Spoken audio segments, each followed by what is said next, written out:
Hello my dear students, welcome to my Triyasha academy. বন্ধুরা, তোমরা যারা দশম শ্রেণীতে পড়ছো, 2025-এ মাধ্যমিক পরীক্ষা দেবে, আমি আজকে তোমাদের জন্য এনেছি তোমাদের যে দ্বিতীয় সামেটিভ পরীক্ষা, দ্বিতীয় পর্যায় মূল্যায়ন যে পরীক্ষাটি হবে এবং মাধ্যমিক পরীক্ষার জন্য একেবারে ভূগোলের এমসিকিউ সাজেশান 2025, ভূগোলের এমসিকিউ সাজেশান 2025 দেখতে পাচ্ছ। অধ্যায় ভারত, পর্ব 1। ভারতের এখানে লেখা হয়েছে পর্ব 1 কৃষি ও শিল্প। যাই হোক, এর বেশি আর প্রশ্ন হয়তো হবে না, আর কয়েকটি মাত্র প্রশ্নের জন্য হয়তো আমার পর্ব 2 করতে হবে। যাই হোক, আপাতত আমি তোমাদের ভারত একটা বড় চ্যাপ্টার জানো যে কৃষি এবং শিল্প, এই দুটি মিলে আছে পুরো ভারত। প্রচুর প্রশ্ন, এমসিকিউ প্রচুর প্রশ্ন। আমি সেখান থেকে বেছে তোমাদের সাজেশান দিয়েছি 50টি প্রশ্ন, কারণ এমসিকিউ একটু বেশি করে পড়তে হয়। 50টি প্রশ্নের মতো নিয়ে এসেছি। এই 50টি প্রশ্ন করলে আশা করি তোমরা যে 5-6টি এখান থেকে তোমাদের যে এমসিকিউ থাকবে তোমরা এখান থেকে সেইগুলো কমন পেয়ে যাবে। বন্ধুরা, তোমরা যারা সাবস্ক্রাইব করোনি, তোমরা অবশ্যই চ্যানেলটি সাবস্ক্রাইব করে নাও এবং বন্ধুদেরকে লিঙ্ক বেশি বেশি করে শেয়ার করো। তোমরা জানো এটি আমার ছোট্ট চ্যানেল, সবেমাত্র তোমাদের জন্য শুরু করেছি। 8, 9, 10, কিন্তু 8, 9-এর এখনও ভিডিও দিইনি, কেবলমাত্র তোমাদের দশম শ্রেণীর জন্য আমি ভিডিওটা এখন ছাড়ছি। বন্ধুরা, তোমরা অবশ্যই চ্যানেলটি সাবস্ক্রাইব করে নাও এবং বন্ধুদেরকে লিঙ্ক বেশি বেশি করে শেয়ার করো। এসো আমরা আজকের প্রশ্ন উত্তরগুলো করে নিই। 50টি প্রশ্ন, অনেক সময় লেগে যাবে, সেই জন্য আমি অপশানগুলো আর করছি না।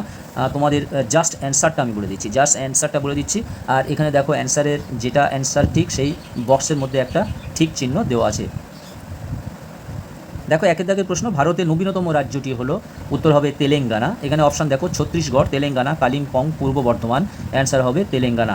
তেলেঙ্গানা রাজ্যটি কোন দেশকে ভেঙে হয়েছে? মধ্যপ্রদেশ, জলপাইগুড়ি, দিনাজপুর, অন্ধ্রপ্রদেশ। অ্যান্সার হবে অন্ধ্রপ্রদেশ। বন্ধুরা, এই যে অপশানগুলো বলে দিলাম দুটি প্রশ্নের মধ্যে, আর আমি বলবো না, এবার জাস্ট অ্যান্সারটা আমি তোমাদের বলে দিচ্ছি। শিবালিক হিমালয়ের পাদদেশীয় অঞ্চলে ক্ষুদ্র ক্ষুদ্র শিলাখণ্ড সঞ্চিত হয়ে যে সমভূমি গঠিত হয় তার নাম হলো ভাবর। ভারতের রাজ্য পুনর্গঠনের মূল ভিত্তি ছিল ভাষা। 2011 সালের আদমশুমারি অনুসারে ভারতের সর্বাধিক জনঘনত্বপূর্ণ রাজ্য হল বিহার, অর্থাৎ অপশান খ। গঙ্গা নদীর উৎস হল গঙ্গোত্রী হিমবাহ, অর্থাৎ অপশান ক। পশ্চিমবঙ্গের একটি পেট্রোরাসায়ন শিল্প কেন্দ্রের নাম লেখো, হলদিয়া, অর্থাৎ অপশান গ। ভারতের বৃহত্তম শঙ্কর ইস্পাত কারখানা গড়ে উঠেছে সালেমে, অর্থাৎ অপশান ঘ। লৌহ ইস্পাত শিল্পের প্রয়োজনীয় কাঁচামাল হল ম্যাঙ্গানিজ, আকরিক, লৌহ, কয়লা, সবগুলি। এখানে অ্যান্সার হবে সবগুলি, সেই জন্য এই অপশানটা আমার পড়ার দরকার হলো। ম্যাঙ্গানিজও লাগে, আকরিক লৌহ লাগে এবং কয়লাও লাগে, অতএব অপশান অ্যান্সার ঠিক হবে সবগুলি, অর্থাৎ অপশান ঘ। ভারতের জনবহুল শহরটি হলো মুম্বাই। 11 দাগের প্রশ্ন দেখতে পাচ্ছ, ভারতের একটি লবণাক্ত জলের হ্রদের নাম হলো প্যাংগং হ্রদ হলো একটি লবণাক্ত জলের হ্রদ। গোদাবরী ও কৃষ্ণা নদীর বদ্বীপের মাঝে অবস্থিত হ্রদটির নাম হলো কোলেরু। এখানে কি বললো? গোদাবরী ও কৃষ্ণা নদীর বদ্বীপের মাঝে অবস্থিত হ্রদটির নাম হলো কোলেরু। পরের প্রশ্ন, ভারতে সর্বাধিক জলসেচ করা হয় যে পদ্ধতিতে? অ্যান্সার হবে কূপ ও নলকূপ। ভারতের সর্বাধিক জলসেচ হয় কূপ ও নলকূপের সাহায্যে। ভারতের অবস্থিত হিমাদ্রি হিমালয়ের সর্বোচ্চ শৃঙ্গ হলো কাঞ্চনজঙ্ঘা, অর্থাৎ অপশান ঘ। ভারতে পশ্চিমী ঝঞ্ঝার প্রাদুর্ভাব দেখা যায় শীতকালে, অর্থাৎ অপশান ক। ভারতের সর্বাধিক স্থানে যে মাটি দেখা যায় তা হলো, আচ্ছা, এখানে লাল মাটি আছে, আবার এটা অ্যান্সার যত সম্ভব হবে পলি মাটি। একটি বইতে লাল মাটি আছে এবং আরেকটি বইতে আছে পলিমৃত্তিকা, তাহলে অ্যান্সার পলিমৃত্তিকাটাই দিলাম আমি, পলিমৃত্তিকা। আচ্ছা, 17 দাগের প্রশ্ন, ল্যাটেরাইট মৃত্তিকা দেখা যায় যে অঞ্চলে? ল্যাটেরাইট মাটি দেখা যায় পশ্চিমঘাট পর্বতের পশ্চিম ঢালে, অর্থাৎ অপশান খ। পশ্চিমবঙ্গের সর্বাধিক গুরুত্বপূর্ণ তথ্য প্রযুক্তি শিল্প কেন্দ্র হলো কলকাতার সেক্টর 5, কলকাতার সল্টলেক সেক্টর 5, অর্থাৎ অপশান গ। ভারতের পশ্চিম উপকূলে স্বাভাবিক পোতাশ্রয়যুক্ত বন্দরের সংখ্যা বেশি হওয়ার কারণ হলো ভগ্ন উপকূল হওয়ার জন্য, অর্থাৎ অপশান গ। তারপরে দেখো, ভারতের বৃহত্তম বন্দর শহর হলো মুম্বাই, অর্থাৎ অপশান খ। ভারতের ব্যস্ততম সড়ক পথটি হলো, NH48। তারপরে দেখো, উত্তর শ্রীনগর থেকে দক্ষিণে কন্যাকুমারিকা যুক্ত করার জন্য দ্রুতগামী সড়ক যোগাযোগ পরিকল্পনাটির নাম দেওয়া হয়েছে উত্তর দক্ষিণ করিডর, অর্থাৎ অপশান গ। এবং সর্বশ্রেষ্ঠ জনগণনা অনুযায়ী ভারতের সর্বনিম্ন জনঘনত্ব দেখা যায়, এটা হবে সর্বনিম্ন জনঘনত্ব, এটা হবে গোয়া।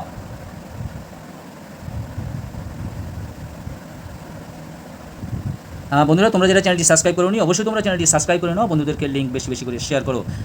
আমার আসল চ্যানেল হলো ত্রিয়াশা স্টাডি সেন্টার, যেটি একাদশ এবং দ্বাদশ শ্রেণীর জন্য। ওখান থেকেও তোমরা কিছু কিছু শর্ট ভিডিও তো সেখান থেকে পেয়ে যাবে, কিন্তু বড় ভিডিও দেখতে গেলে তোমাদের অবশ্যই এই চ্যানেলটি সাবস্ক্রাইব করতে হবে, ত্রিয়াশা একাডেমি। 24 দাগের প্রশ্ন, হেক্টর প্রতি ধান উৎপাদনে প্রথম স্থানাধিকারী রাজ্যটি হলো পাঞ্জাব, অর্থাৎ অপশান গ। একটি জায়দ ফসলের উদাহরণ হলো আউশ ধান, অপশান খ। সামুদ্রিক লবণাক্ত বাতাস প্রয়োজন হয় যে চাষে, ইক্ষু চাষে। ভারতের কেন্দ্রীয় কফি গবেষণাগার অবস্থিত চিকমাগালুরে।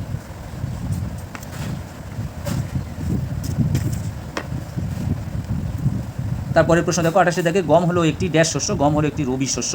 ভারতের উন্নয়নের জীবনরেখা কাকে বলা হয়? অ্যান্সার হবে জলপথকে। উন্নয়নের চিকমাগালুরে। গম হলো একটি রবি শস্য। তারপর দেখো, ভারতের উন্নয়নের জীবনরেখা কাকে বলা হয়? জলপথকে। ভারতের একটি কেন্দ্রীভূত শিল্পের উদাহরণ হলো পাট। কেন্দ্রীভূত শিল্পের উদাহরণ হলো পাট। একটি পর্ণমোচী উদ্ভিদের উদাহরণ হলো তুঁত। পর্ণমোচী উদ্ভিদের উদাহরণ হলো তুঁত, অপশান খ। চন্দন কি জাতীয় গাছ? চন্দন হলো একটি পর্ণমোচী উদ্ভিদ। মৌসুমী বিস্ফোরণ প্রথম কোথায় দেখা যায়? কেরালায়, অর্থাৎ অপশান ক। গোমতী নদীর তীরে অবস্থিত শহরটির নাম হলো লখনৌ। আম্রবৃষ্টি দেখা যায় দক্ষিণ ভারতে। শীতকালে প্রবাহিত ভারতের প্রধান বায়ুটি হলো শীতল ও শুষ্ক উত্তর পূর্ব বায়ু। আচ্ছা, উত্তর ভারতে নদ নদী নিত্যবহ হওয়ার কারণ হলো, এখানে অপশান দেখো কোনটা, এটা হবে নদীগুলি বরফ গলা ও বৃষ্টি জলে পরিপুষ্ট।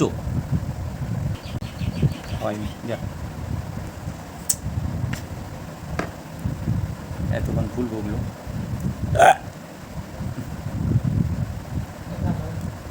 ভারতের প্রায় মাঝখান দিয়ে যে অক্ষরেখা বিস্তৃত হয়েছে তার নাম হলো কর্কটক্রান্তি রেখা। ভারতের ক্ষুদ্রতম অঙ্গরাজ্য হলো গোয়া।